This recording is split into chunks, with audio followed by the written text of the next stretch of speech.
το κλίμα, προσωπικά, οικογενειακά βιώματα κλπ. Και ο Σωτήρης, κατά κύριο λόγο, αλλά και η Ρίτσα, νομίζω ότι έδωσαν αρκετά πράγματα. Εγώ περισσότερο θα ήθελα να δώσω το κλίμα που επικρατούσε στο χώρο της νεολαίας, αλλά και οι προσπάθειες που γίνονταν για να αναπτυχθεί το αντιδικτατορικό κίνημα,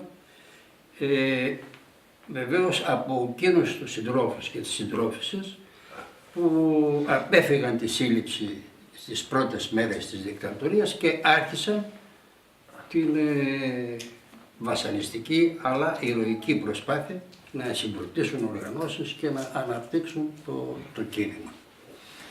Και αυτή η προσπάθεια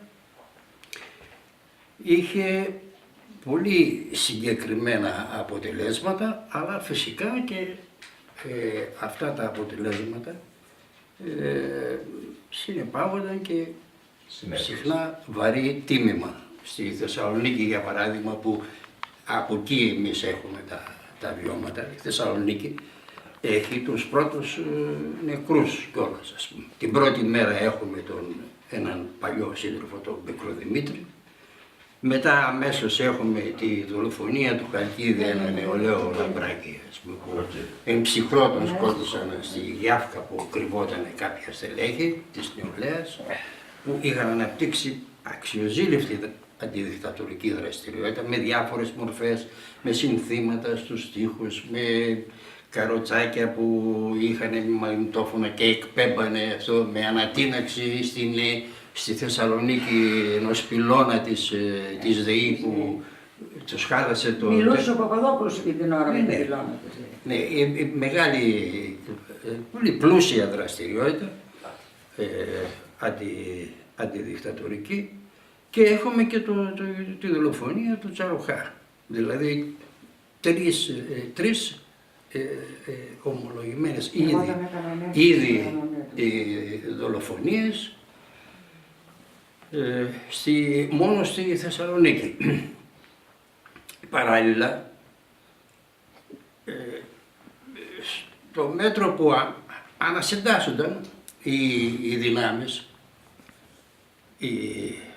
της αριστεράς κυρίως, αλλά όχι μόνο της αριστεράς, θα έλεγα, θα μπορούσα να πω ότι ο αντιδικτατορικός αγώνας και το αποκορύφωμα του το Πολυτεχνείο ουσιαστικά ήταν έργο της πληθυντικής αριστεράς. Δηλαδή της αριστεράς που ξεκινάει από την, ακόμα αν θέλετε και από την άκρα αριστερά, την κομμουνιστική, και φτάνει μέχρι την αριστερή σοσιαλδημοκρατία.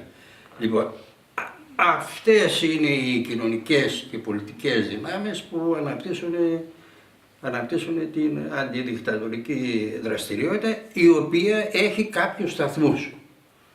Ένας πρώτος σοβαρός σταθμός ήταν η κηδεία του Παπανδρέου, όπου έχουμε ένα ξέσπασμα στην Αθήνα με μία διαδήλωση αρκετά μαζική για εκείνη την, ο Μάθος πιθανόν με την ένση, ναι, το 68 ήδη, ας πούμε. Αλλά δεν ήταν μόνο αυτό. Παντού είχαμε ξεσπάσματα.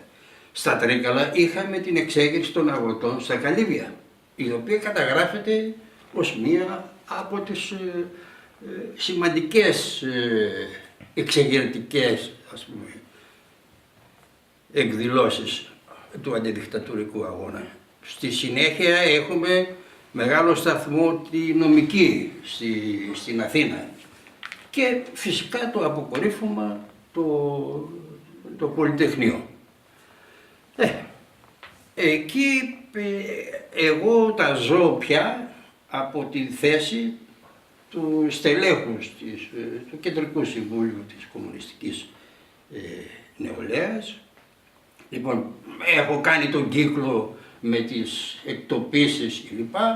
Από το 67 μέχρι και το 71 που έκλεισαν όλα τα στρατόπεδα, ακόμα και οι τρεις, και η μικρή ομάδα που είχαμε μείνει των 50 που μας χώρισαν και άλλοι πήγαν στην Σαμοθράκη εμείς, οι άλλοι έμειναν στο Παρθένη της Λέρο και οι τρίτοι στα Κύθρα.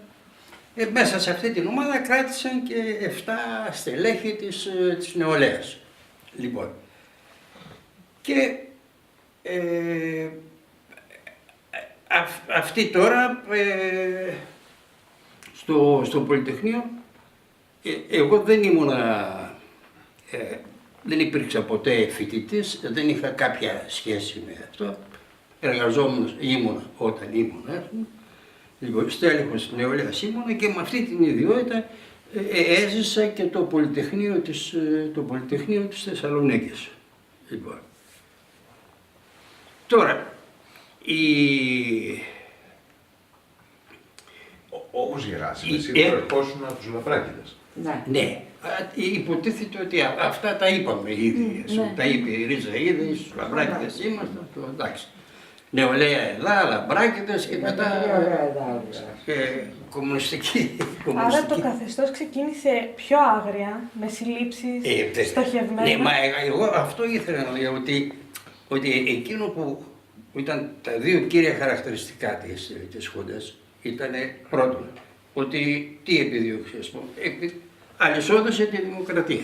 Ένα. Αυτό είναι γνωστό, πασίγνωστο, αλλά δεν πρέπει ποτέ να το ξεχνάμε όταν αναφερόμαστε σε εκείνη την περιοχή. Ήταν μία περίοδος την οποία την πολύ καλά και ο Σωτήρης και η Ρίτσα τη δώσαν από την άποψη των διώξεων, της τρομοκρατίας, της βίας, της αυθαιρεσίας που ασκούσε η Χούντα. Λοιπόν, τώρα έρχεται το Πολυτεχνείο ως αποκορύφωμα των κινητοποιήσεων, όλων των κινητοποιήσεων. Καπάει και έρχεται εκ των υστέρων και η προσπάθεια, ας πούμε, η προδοσία της Κύπρου και έτσι τι έχουμε, 2 τραγωδίες ταυτόχρονα.